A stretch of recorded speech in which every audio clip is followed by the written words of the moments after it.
What's up, you stupid idiots? Welcome back to another episode of Past Our Prime, episode 7. I am your host, Julian Hoskins. Alongside me, as always, my best friend, Jordan Carrillo. How's it going, guys? It's going great. I hear Luna going crazy already, so that's a good sign. She shouldn't be. It's a good sign. Well, we got a very exciting game. What is this? Game 3 of the NBA Finals? Game 3 back in Indiana. The Pacers take it 116 to 107.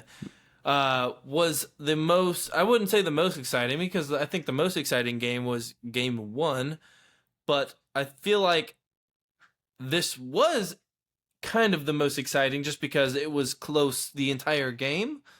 I guess up until the very end. First time Indiana has been up before the last minute or so in the game. Yeah. And they kind of took it over in the second quarter. They dropped 40 in the second quarter. They dropped 40 on the Oklahoma City Thunder's defense. The Thunder really just didn't have an answer, honestly. It seemed like everything that Indiana wanted, they got. Whether it was threes, whether it was getting into the paint, whether it was Tyrese Halliburton get into the lane, shooting floaters, whether it was Pascal Siakam doing his thing.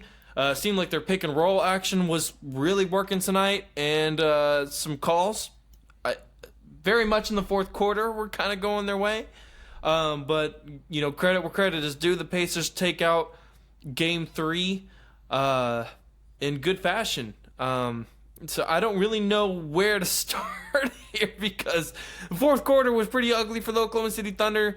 The first quarter for the Pacers was kind of ugly, but everything in between was pretty competitive, wouldn't you say?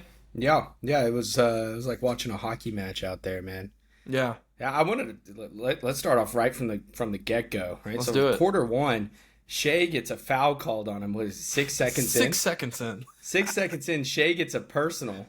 Already starting throwing elbows. I mean, it was going back and forth. Him and, what is it, Namehard? I think it was Namehard, yeah. Yeah, they used to ball back when they were kids, apparently. Every single time they had that matchup. Yeah, every time they had that matchup, the commentators are always like, oh my gosh, they balling since they were kids. They've seen each other since they were kids. I'm like, do you think they said sorry? Do you think they said sorry to each other? No. They both want to ring. Because they're Canadian. They have to say sorry. Sorry, eh? Sorry, eh? Eh? Whatever. Dude, yeah, it was. I mean, you could tell it was going to be a physical game off the jump just seeing that. Oklahoma City had 2 calls against them within the first 30 seconds. Yeah, I think it was Lou Dort. Right? One on Dort and one on Shea.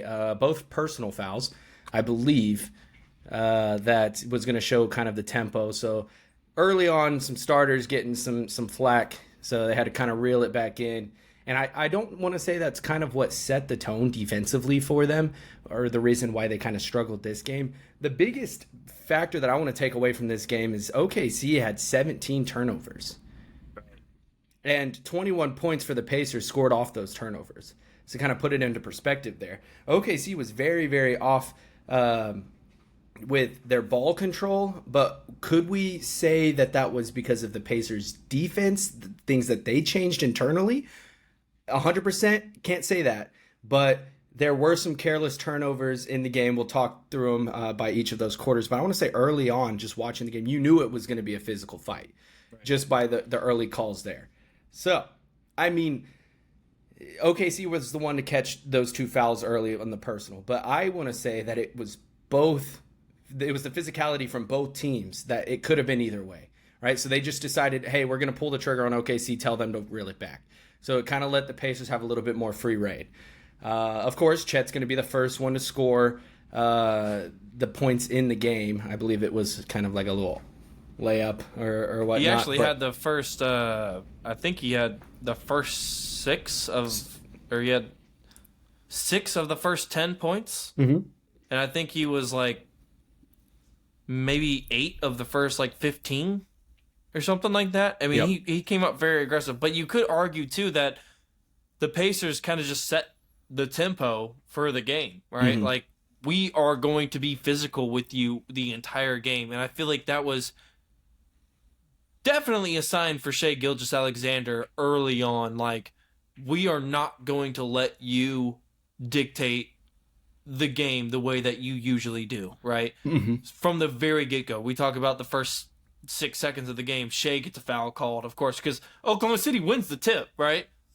They go down, and then Shai gets called for an offensive foul because Nembhard is grabbing him, and he like shoves him off, and he's like, "Get off of me!" And then they end up calling an offensive foul on Shai. It was if you watch it back, it was physical. Both Shai and Nembhard were shoving each other. Exactly. Right? It's just, and then Nembhard kind of, being a little bit smarter there, led with his head, right? And on one of the predictable shoves back from Shai, caught an elbow, and then that was the beep, the whistle. And all that happened within 6 seconds. You got to think about that. Yeah. They were shoving from the first second of the game. They started shoving each other. That's what I'm saying. They set the tempo, right? Like, the Pacers, they really set it. They were like, yo, wherever Shai is right now on the floor, I guarantee you, Rick Carlisle went into the locker room after their loss of Game 2 and was like, we are going to set the tempo for Game 3.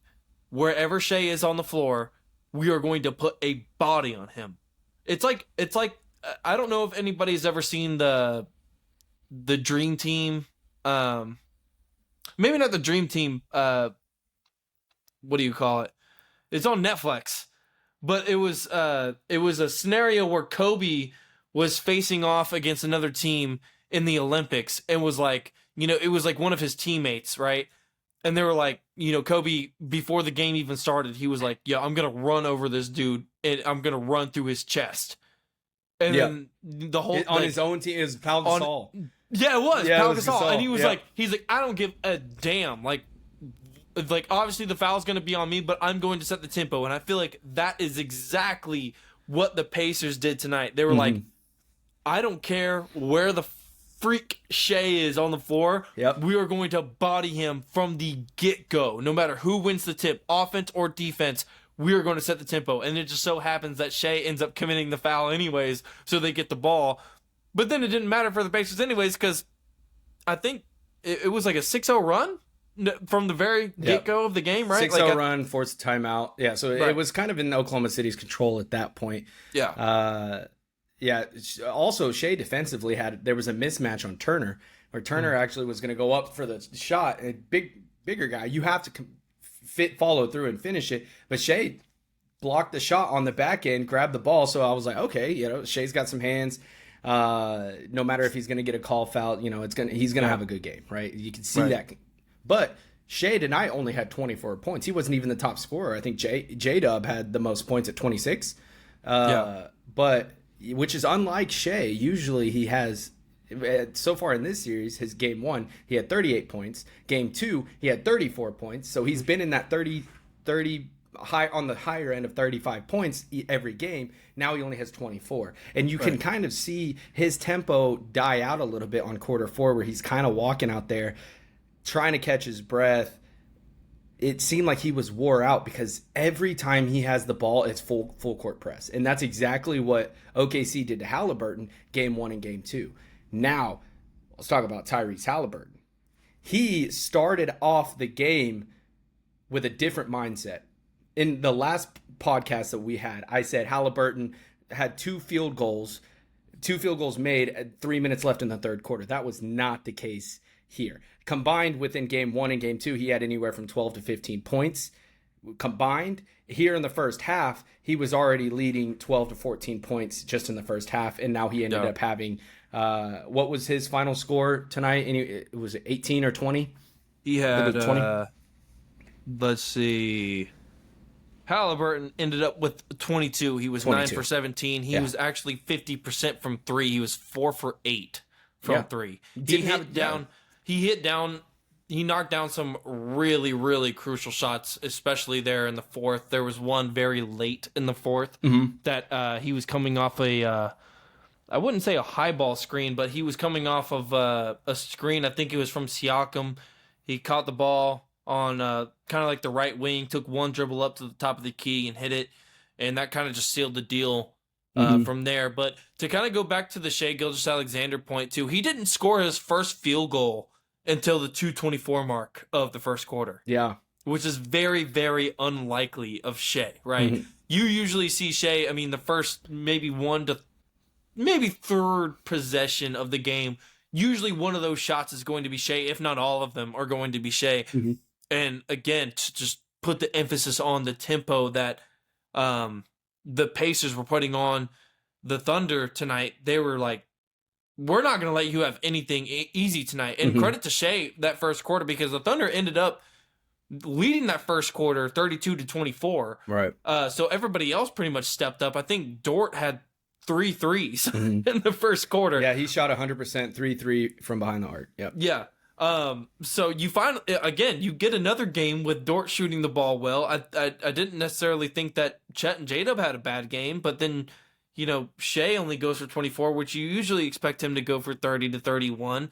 So you could say that's like maybe the point of the game right there. It's like maybe not let all these other guys score so much, or maybe not, let Shea have what he wants and let's guard everybody else. Maybe let's switch our game plan up and actually guard Shea, full court, make him run, make him get worn out. And like you said, he gets worn out by the fourth quarter. He's tired. And you get the results that you get, right? And then the Pacers come out with a win.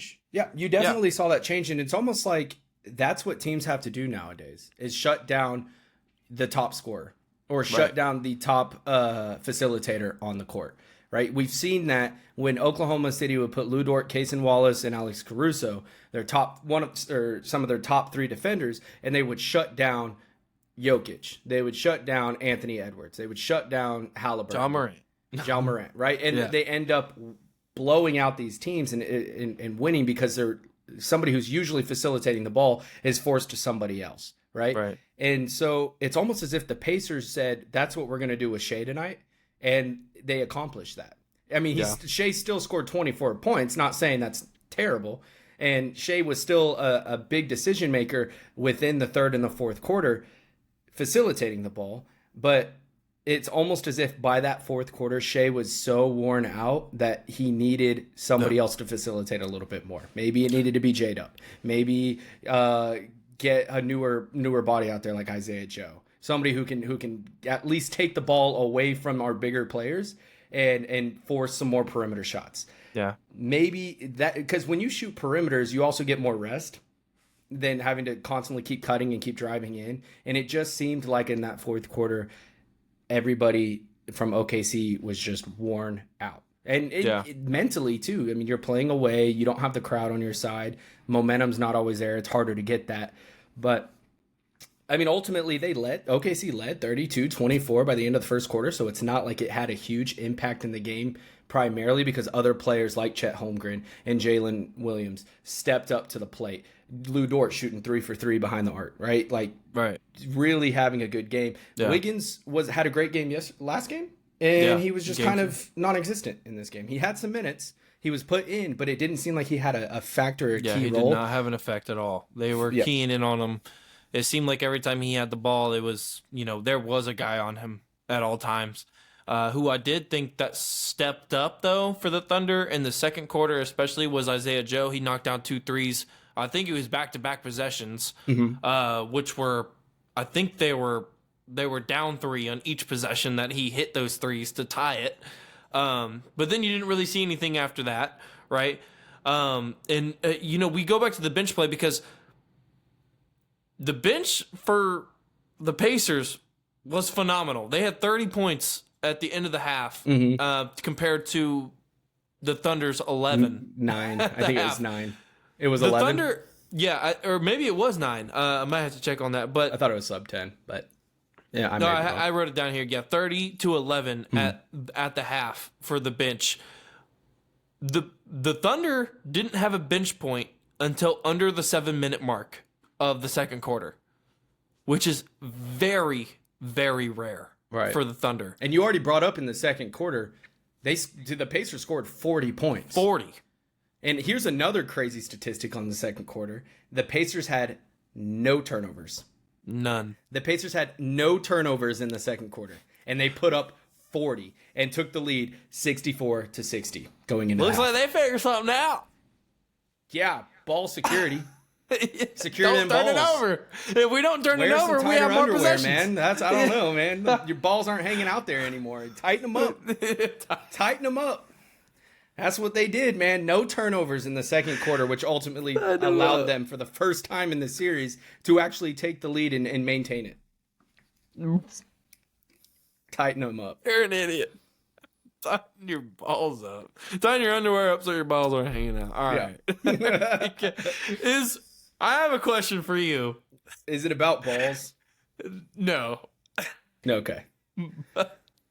It might be a 30-year-old man named McConnell.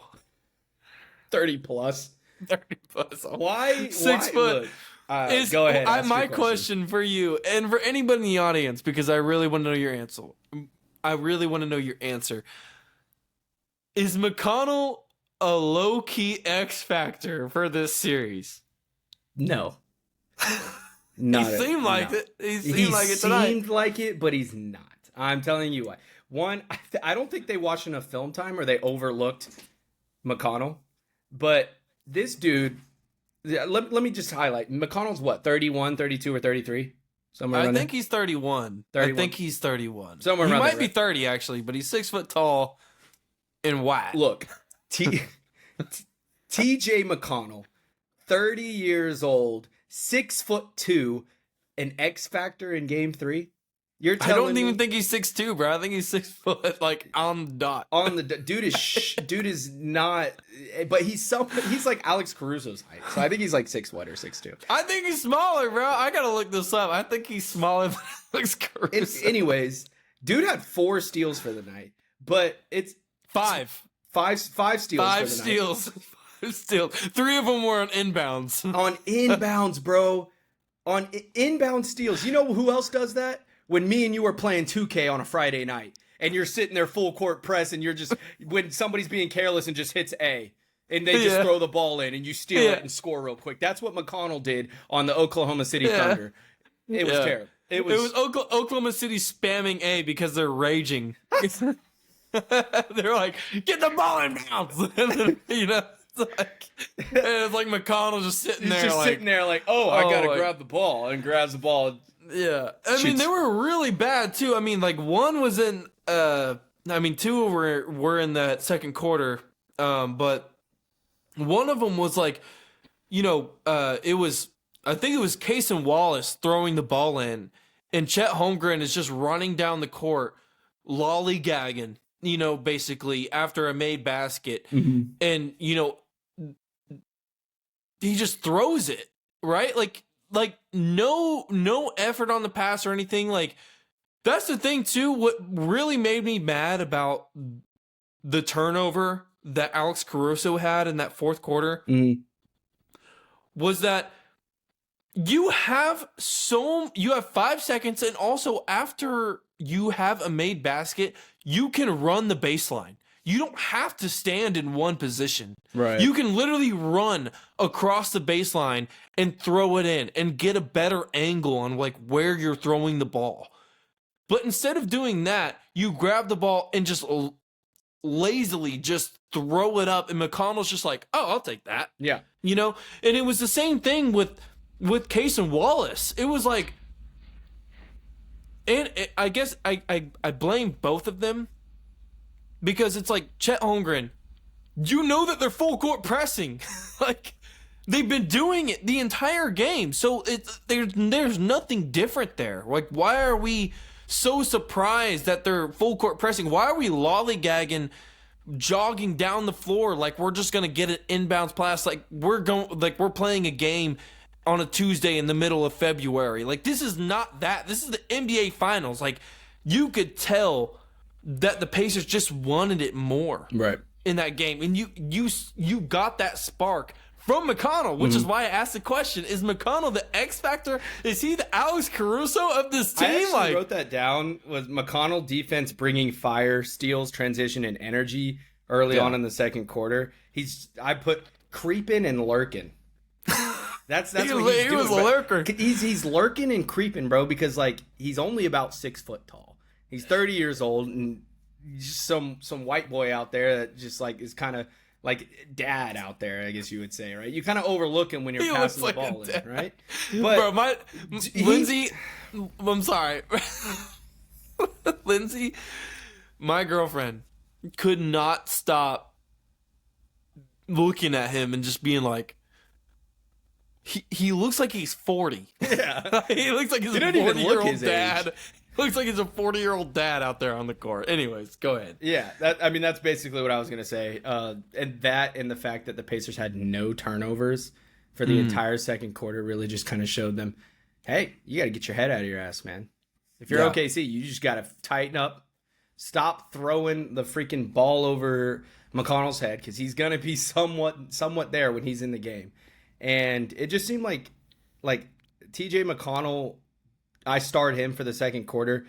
And then 30 points off the bench for Indiana. There's definitely something to consider going into the third quarter. Now, the third quarter ended 89-84 OKC. Mm-hmm. So Oklahoma City was up 5. Yeah. There was not much that I wrote down on the third quarter. I think you didn't write much down either. There wasn't. I mean, it was just a back and forth, just jab fest. Yeah, like Oklahoma City had 6 points straight off the bat. Within the first 90 seconds, forced Pacers to timeout. Hold on. So now it's 66-64. We lost the lead. We need to get something figured out, right? Right. And it was just tough ball all around. OKC pulled ahead. There was not much to say in quarter 3.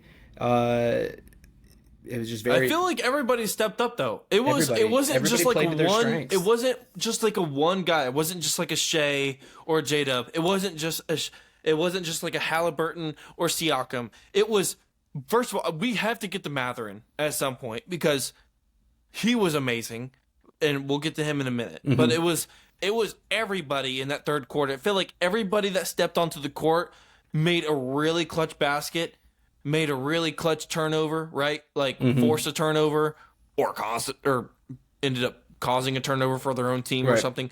But it felt like everybody in that third quarter ended up stepping up at some point, and it caught me in a moment where I was like, I don't even know what to write down here because it just seems like it was, the Thunder to start the third, and then it was like the Pacers. And then it went back to the Thunder, and then it went back to the Pacers. Yep. And then at the very end, it went back to the Thunder. And everybody was playing their strengths. It was Halliburton hitting teardrops, the little floaters. Yeah. Mm-hmm. It was Chet playing his normal defense, had a couple blocks. There was Shea got to his mid-range. Yeah, Shea got to his mid-range shots. What else? Neesmith hit a couple threes. So it was just seemed like it was going through the motions there. Now, Oklahoma City ended up being up 5 at the end of the quarter, so they ended up winning. But it seemed like that first transition where they got up 6, or they put 6 points up quickly and teetered a couple shots here and there. It just seemed like it was going through the motions for the third quarter. And that was not the case for the fourth quarter. It wasn't. The fourth quarter, obviously, the game ended 116-107. Indiana takes game 3. Mm-hmm. TJ McConnell is lurking right there.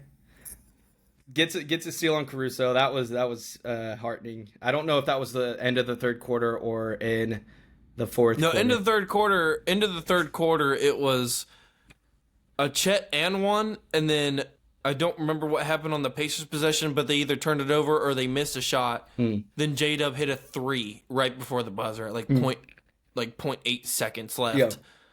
And that is what got the Thunder up 5. Yep. And then my first note for the fourth quarter is that Matherin is insane because he hit another damn 3. Yeah. Which again, it's just one of those. It's just one of those things, man. Matherin. Oh God, man. X factor. Just no answers. No man. answer to him. These were my X factors going into the series. It was Matherin and it was Neesmith. And it seems like every single game now, it's either game 2, you didn't get a game from Matherin or Neesmith. Mm-hmm. Or it wasn't Matherin, it was Neesmith and Nembhard. Right. Did I expect Matherin to come in and light it up like this? No. Not even close, dude. Not even freaking close. Matherin was an essential piece for this Pacers team tonight. It was wild to watch him just go crazy. I'm about to pull up his stats here in a second because my Wi-Fi's been going crazy. We've been getting thunderstorms over here in Dallas, so I'll pull that up for you guys in a second. But yeah, it was a Matherin show tonight. Oklahoma City had no answers, and one thing I wanted to talk about too was because we talk so highly on the Oklahoma City defense all the time. I mean, yes, they're a great defense, but it seemed like at times they were either overcommitting or very much undercommitting to a lot of situations here. Like, they had no answers for pick and rolls for some reason. Whenever, Halliburton would come off of a pick and roll or just a ball screen in general, it seemed like they would just start. I'm not going to say like lazy, but they would just start getting very confused about like where they're going to go, even off of regular just, Pacers are driving, they kick it back out to the wing. Their closeouts tonight were just like, why are you overcommitting so hard? Like, you're having to, like, Blue Dort, you're having to, like, backpedal to try to beat, Tyrese Halliburton to a spot on the floor. And that's not a position that you necessarily want to be in as a defender, right? You don't want to have to end up backpedaling, which is a very, very hard technique if you're a defender. But it just seemed like there were so many situations like that tonight where they just caught themselves in a very awkward situation defensively where they just could not get back to their set defense. Like, it seemed like the Pacers offense was just all over the place, right? Yeah. And shooting accurately too. It's like they didn't have a game plan going into it other than we're going to hit our shots and we're going to run. I mean, that's what Halliburton said going into the fourth quarter. Is like, what do you do to maintain the tempo? And he goes, we're going to pass the ball and we're going to run. That's it. Thanks for your time. And then left. So they did that in the fourth quarter. So here's another one.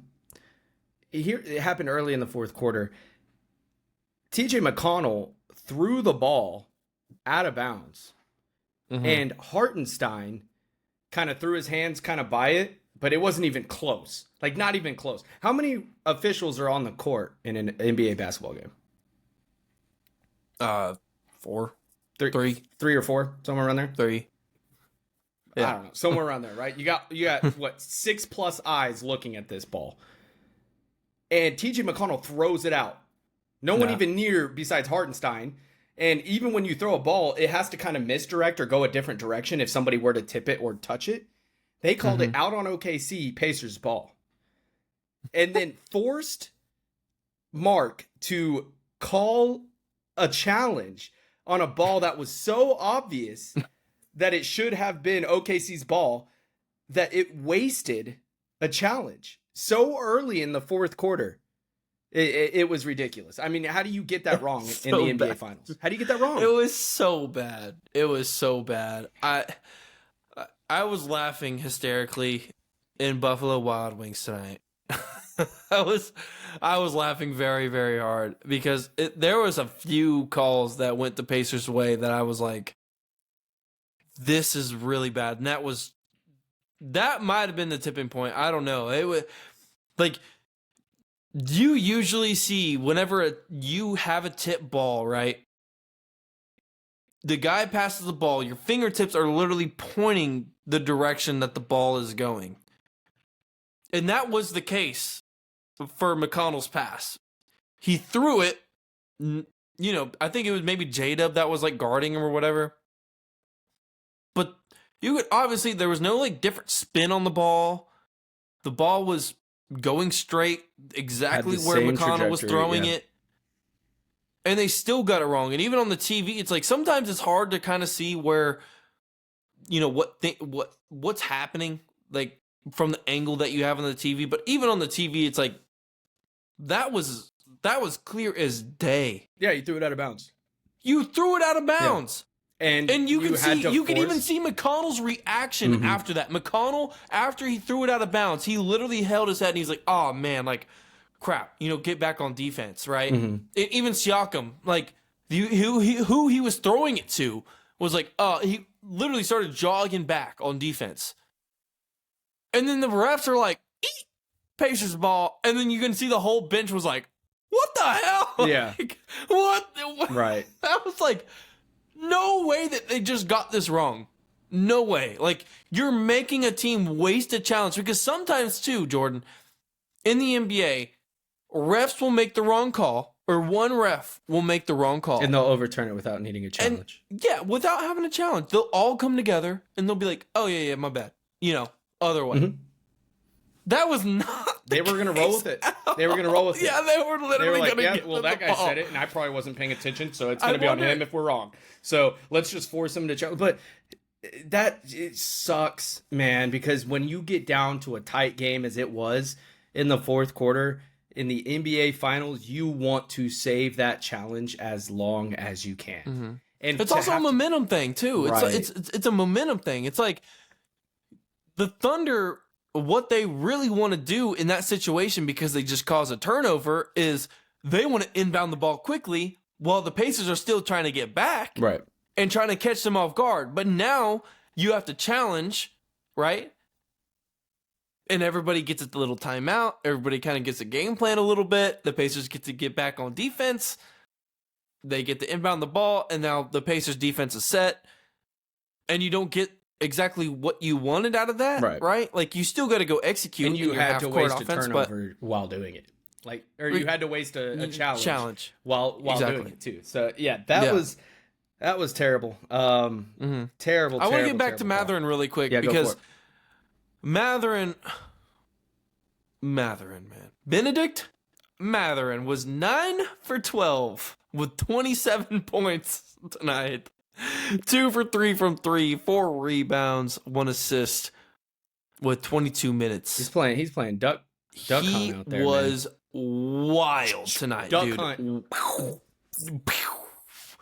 Bro, when I say, man, oh my goodness, this dude was a plus 16. It seemed like, again, Oklahoma City just had no answer for it. I wanted to get back to him really quick just because, first of all, he deserves it. But second of all, leading scorer on the Pacers coming off the bench with 27. Leading scorer coming off the bench. In all the players in the game. Yeah, he scored the most. In the game. Benedict Matherin was your guy tonight.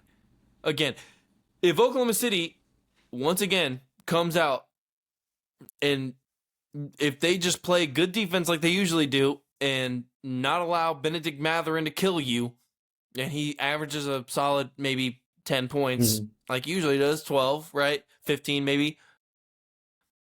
Oklahoma City's in control of this game.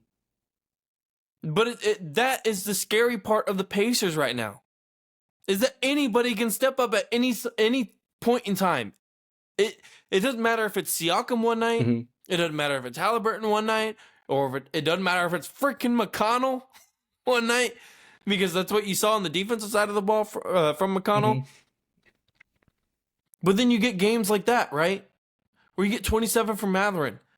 Where, like the first game, you get plus 20 from Nesmith. You get a game maybe where you get plus 20 from Nembhard, right? And that's the most scary part about the Pacers, is that anybody on this team can step up at any single moment. Right. But I want to draw on what you said there when you said Oklahoma City, if they were to play the defense they usually do. Tonight, they did not play the defense that they usually do against this Pacers team. They stopped boxing out. They stopped getting rebounds, offensive rebounds and defensive rebounds. They had careless turnovers. They didn't force turnovers. They had careless turnovers.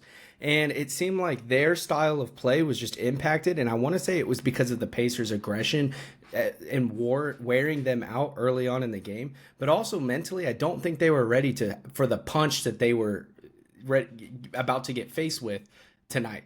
I just don't. There was a dunk in the fourth quarter where Obi Toppin it's a putback dunk and just drives past 3 defenders, goes up and puts the ball back.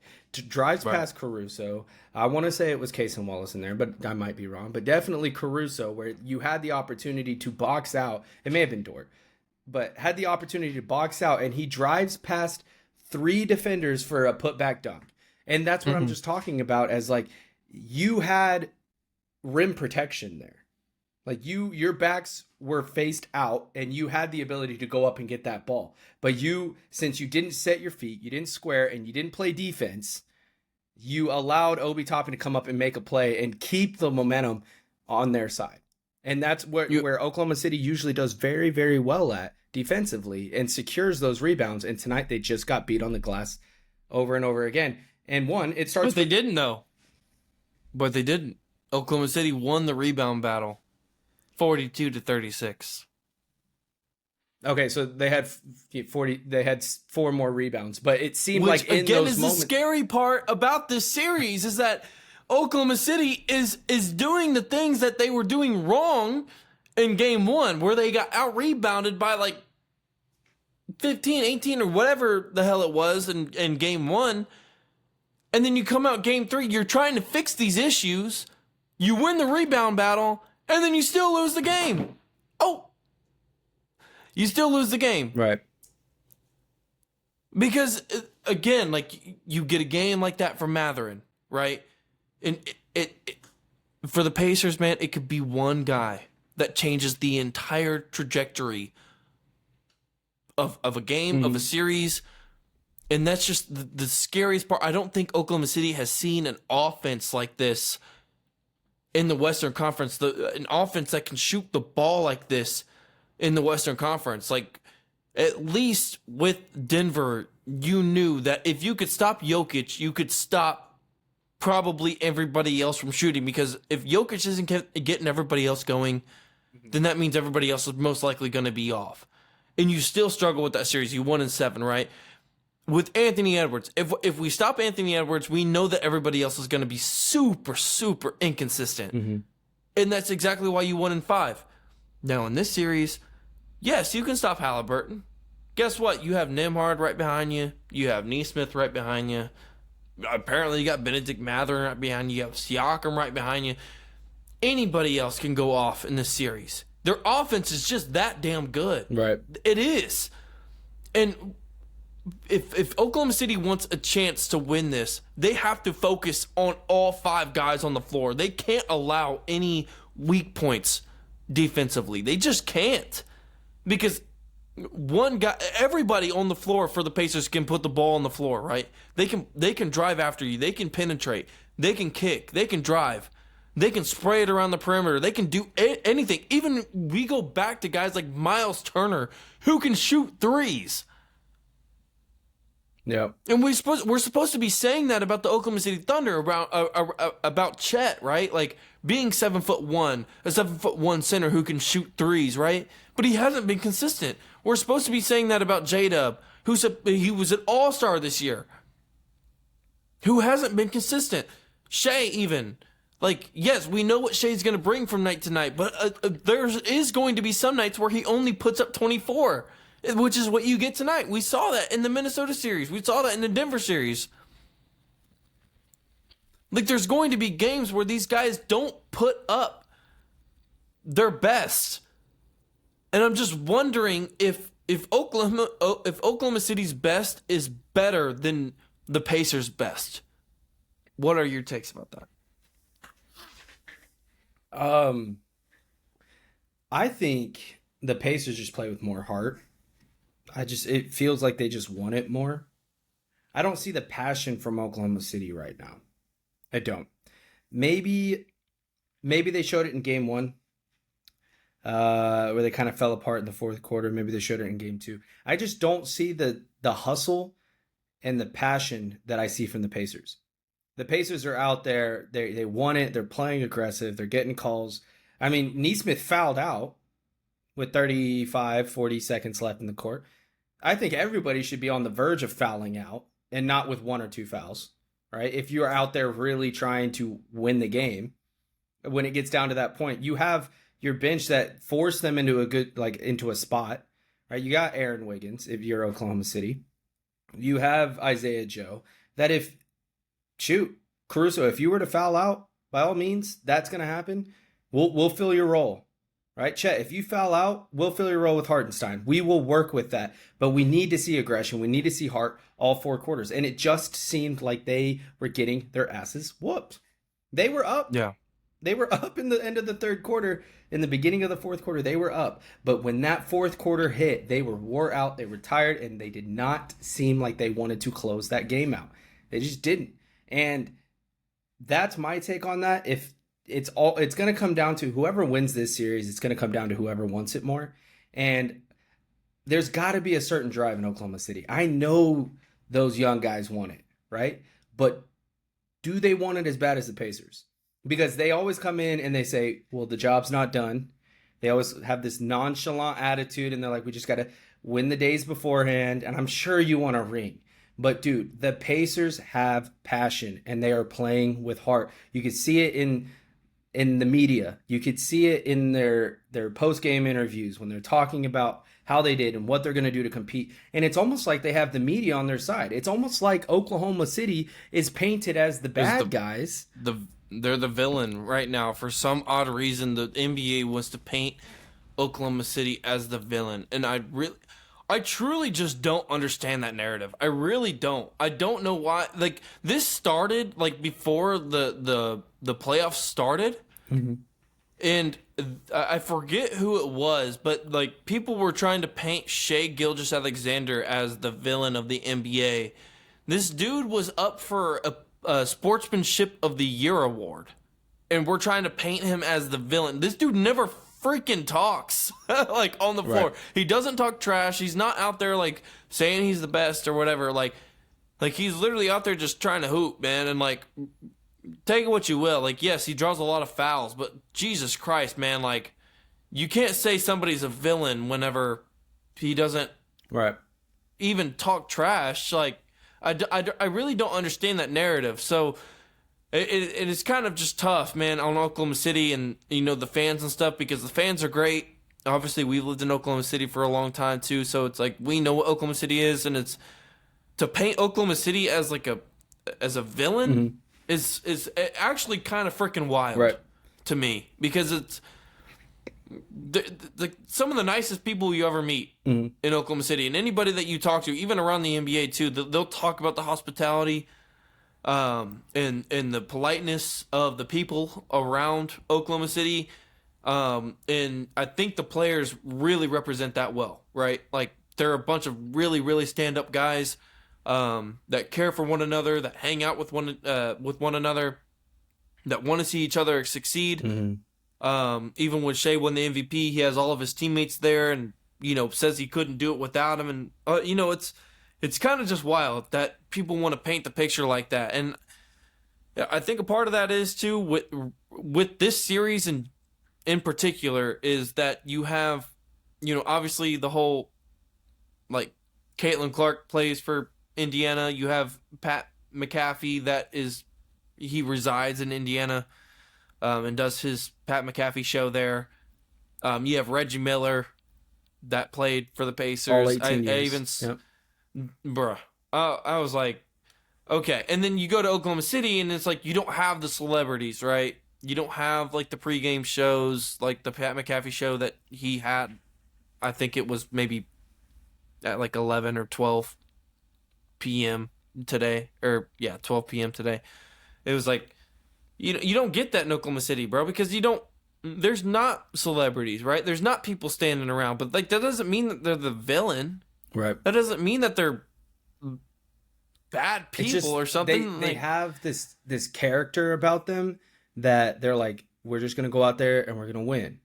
And that's it, right? And then so people try to get like a little bit more personality from him. J-Dub kind of showed that when they won the trophy, and the sportsmanship where he was dancing behind Shai, right? They showed a little bit more of that personality. But I think when it came down to this 4th quarter, it was very one-sided on a lot of the calls, a lot of them. It did not go both ways. They were in favor of the Pacers.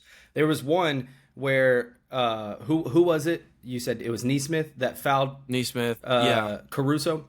Neesmith fouled Caruso, and they were issuing it as a flagrant, right? If you're watching this flagrant foul, I'm just going to tell you right here now, it was a flagrant. There's three things that have to happen for a flagrant foul. It has to be wind up, there has to be follow through, and there has to be, was it intentional, right? Two of those three have to be checked for it to be a flagrant one. And what a flagrant one is, you take two shots and then you get possession of the ball. Okay? If it was in a shooting motion. Now, you have Caruso that is clearly in front, right? And they're trying to say, is it just a tough playoff foul? Neesmith goes up with his arms, keeps his arms in the air with the intention to come down. That is a windup. He intentionally fouled him to prevent him from making the shot. So there's the intention. There's two of your three. Okay? Mm-hmm. They ruled it as a normal common foul. Playoff foul. You shoot 2 free throws. This could have been, I believe they were down 8 at the time, 8 or 6. I think I don't know. I can't remember what it was. Shoot 2 free throws and then get possession of the ball. You're back in this, right? Right. And now you're shooting 2 normal free throws. It was very obvious. There was another one where Chet shot a 3. It took forever because he had this huge wind up, right? It took him like 3 seconds to shoot the 3. His shot. So Obi Toppin was able to just run out there and block him, right? Gets kind of the rebound, gets a pass or drives up, right? Goes up for a layup, gets obviously fouled. Obvious. Like the guy, I want to say it was Miles on top Turner, of his head. Literally on top of his head, shoving him down. I think it was still Obi, bro. I think it was still Obi Toppin at that point. May have been. It might have been. But it was I don't remember who blocked him. Right. It was a clear shooting foul, and he stumbles. Ball's last touch on him, and they say Pacers ball that way, right? And I'm like, what are you guys watching? The beginning of the fourth quarter where TJ McConnell threw the ball out of bounds, and they say, oh, yeah, out on Hardenstein, you have to force a challenge, right? It's like there was also a double dribble from TJ McConnell early in that fourth quarter where it was obvious as day. Like, I'm talking, like, even if you lose the ball in the NBA, like, if that ball hits the ground again and you catch it, that is a double dribble. Straight up. And there was a time where TJ McConnell, I think he drove in on Jay, or maybe it was Shea, and he obviously stops right in front of the rim. Shea blows by, and, McConnell's got a wide open look at the basket, and instead of taking the shot, it bounces off the ground again. He picks it back up, and he goes up for the layup, and I was like, we're not going to call that. And then I think possession later, it was a very questionable call, right? Because I think it might have went off of Oklahoma City, but Siakam might have gotten away with a half court violation. They ruled it. They ruled it as it was a tip ball or something like that, and didn't have possession of it or forced out. But yeah, I mean, it looked like Siakam had control of that. So there was a lot of things that went the Pacers' way. So again, I don't know. It's like, I think a lot of people start to, especially with Oklahoma City's success, and again, painting them as the villain, they say that they get a lot of calls and stuff, and I'm just not really buying that right now, because there was a lot of calls that I felt like should have maybe went Oklahoma City's way in that fourth quarter that maybe would have put them back in the game. I think the momentum switch definitely came with that, because right after that McConnell double dribble, and he made it, right? They didn't call it. McConnell steals the ball from the inbound, and then they hit another layup. That brought them down to 1. And then I can't remember exactly what happened after that, but there was a sequence of events there where it was like, that was the start of the sequence where the Pacers started to take control of the game. Mm-hmm. And it was like, if you would have just called the double dribble right there, then maybe, Oklahoma City's still up 5. They maybe go up 7 or 8. Maybe it stays the same. And maybe there's no difference at all. I don't know. But at least you don't give the Pacers the momentum from that moment on. Like, if you just make the correct call, because Shea didn't hit the ball. Like, Shea didn't go by and just tap the ball out of his hands. McConnell literally lost it it bounced off the ground. He picked it back up and laid it in, which is a double dribble in the NBA. So I don't know, man. There was a lot of questionable stuff in that fourth quarter. I'm not gonna lie, but I'm not going to say that Oklahoma City deserved this because they didn't. They didn't play hard enough. If the Pacers were playing to that physicality, then the Oklahoma City Thunder should play to that physicality because we know that they can. Right. And like because I said, they have all season. Foul out. Neesmith fouled out. Like he fouled out with 30 seconds left in the fourth quarter. But at the end of the day, if you have fouls to give, play harder. Get out there. Yeah. Foul out. You have bench. Like, I know it's going to come down to the wire, but at the end of the day, if you didn't get that call and you forced a turnover, you might just be back in this game. Right? But it seemed like they were just wore out, playing exhausted, and the Pacers ran with it. They ran with it in the fourth quarter, and they got their asses whooped. And that was. And they made some really, really clutch shots, man. It came from everybody. It's not like there was just one person that came in. I mean, besides Matherin. Right. But, Halliburton, I feel like stepped up to the level that he needed to step up. I feel like Siakam had a pretty good game. I feel like McConnell, obviously, people played to win the damn game, man. Like they played like their backs were against the wall. And when you play like that, again, we talked about it the other podcast, whenever teams start playing free and teams start playing aggressive and they have nothing to lose, then that's when they're the scariest. And I feel like that's just kind of how the Pacers played tonight. I don't know if this is their best shot. Because I don't know, man. Like I feel like this is the best the Pacers have played. Yeah. Like, I really do. Like, this is the best version of the Pacers that we have seen so far. I actually think... And I just can't... I think Oklahoma City's in a good spot here. I think they're going to go back. I think they're in a good spot. I think I would rather them have lost Game 3 than to lose Game 4 and win Game 3. But you lost a Game 1 off of freaking buzzer beater, dude. Like, you gave up a 15-point lead with under 9 minutes to go. I understand that, but in the situation that it's at, 2-1, Indiana's up. You are coming to the realization that your season is about to end and your shot at a ring is slipping. I don't know if they can play timid, man. I don't know if they're going to be able to play timid. But again, like, we're talking about the experience, and this is when it comes into play. I guess we're going to have to see, because there's people out there that think that Oklahoma City can, again, I know what I've said, right? I know what I've said about teams playing free and teams playing with their back against the wall. I think Thunder is one of the best in the league to ever do it, because they've shown it time and time again, especially in the postseason when their backs against the wall, and after especially coming after a loss. No, I don't think they play the best comfortable either, but I don't know. We haven't seen them in the stage. Neither have we with the Pacers, but we just seen it, right? Like, they lost the game, they came back home, and they whooped ass. They whooped ass, right? Especially in the fourth quarter, right? It didn't look pretty all game, but I definitely will hold on my saying is that this is the best I've seen the Pacers play, right? The most dominant, the most physical. There was a lot of transition points that I feel like they've had tonight. Even after made baskets, there was a few that I was like, dude, 21 points. Why is Oklahoma City not getting back on defense? Wild. Why is Oklahoma City just letting this happen? Like, you're passing one deep pass, 50-foot pass to Siakam. He's up for a layup, and we're just not going to stop it. Like, Oklahoma City's like, we're just not going to do anything about this. So this is the best that the Pacers are going to play. And can they keep that up? Probably, because every time I say that they're not, they keep doing it. So I'm going to predict that the Pacers are going to win the series now. I really do. Like, I don't see Oklahoma City stepping up.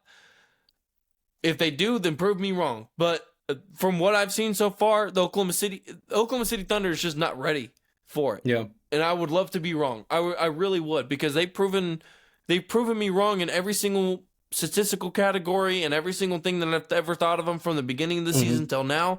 They have proven everybody wrong. I've wanted them to be good. They have been good, but can you prove it on the biggest stage? That is the biggest telling point of a team, right? Can you do it on the biggest stage? I guess we're just going to have to see there, but Yeah, we're reaching that hour mark, so I do want to kind of wrap this up. What are your predictions? What are your predictions for next game, real quick? Honestly, I can't say. I can't say. I have no idea. I don't know how Oklahoma City is going to come out. I don't know. I can tell you one thing: Pacers are going to shoot very consistent behind the three. So, and I can tell you one thing: Oklahoma City is going to be.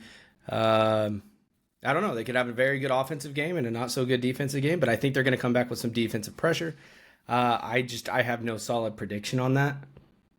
I don't know. But I do have faith that I do know it's probably going to get down to game 6 and game 7. I want to say that Oklahoma City takes this next game. I think they're going to adapt, make some changes, and really start to play with some more confidence. But I guess we're going to have to see how they react to their backs against the wall. I mean, it's 2-1. If they lose this next game, it's going to be 3-1, and you have to win every single game after that point. So that's just how important this next game is. So I guess we're going to see on Friday. But I do want to talk about the trade. Was it a trade, or did he leave? Aaron Rodgers is going to the Steelers? Going to the Steelers, baby.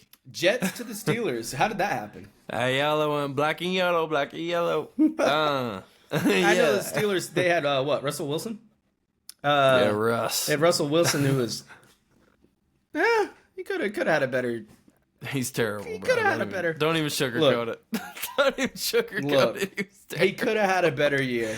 It's a washed Russell Wilson, but I will say this. Okay. A washed Russell Wilson versus a washed Aaron Rodgers is a completely different story, right? Like, I trust in a washed Aaron Rodgers way more than I trust a washed Russell Wilson. So let's just wash it. Wash Aaron Rodgers. Yeah. So Aaron Rodgers is now with the Steelers. So get your draft picks going for your fantasy. How's fantasy going to turn out this year? This isn't going to change anything, by the way, for the Steelers. I'm just gonna throw that out there right now. I know this is supposed to be kind of like an NBA pod for now, but I'm just going to throw this out there before we actually get into our predictions and our more analysis for the NFL. But I want to go ahead and throw it out. Start talking about football. I literally think the Steelers are gonna stay literally like right where they're at. Like, nothing is going to change. Kind of like the Jets, how they just. Jets are always going to be terrible. Steelers are always going to be like 1-2 games above 500. 1-2 games above terrible.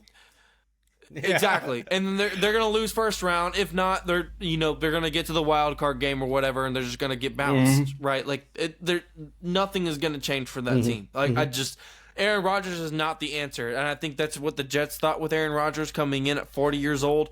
The Steelers are not going to get that. And I understand the Steelers didn't have a whole lot of other options going into this, right? So, like, it's either this or whatever. Yeah.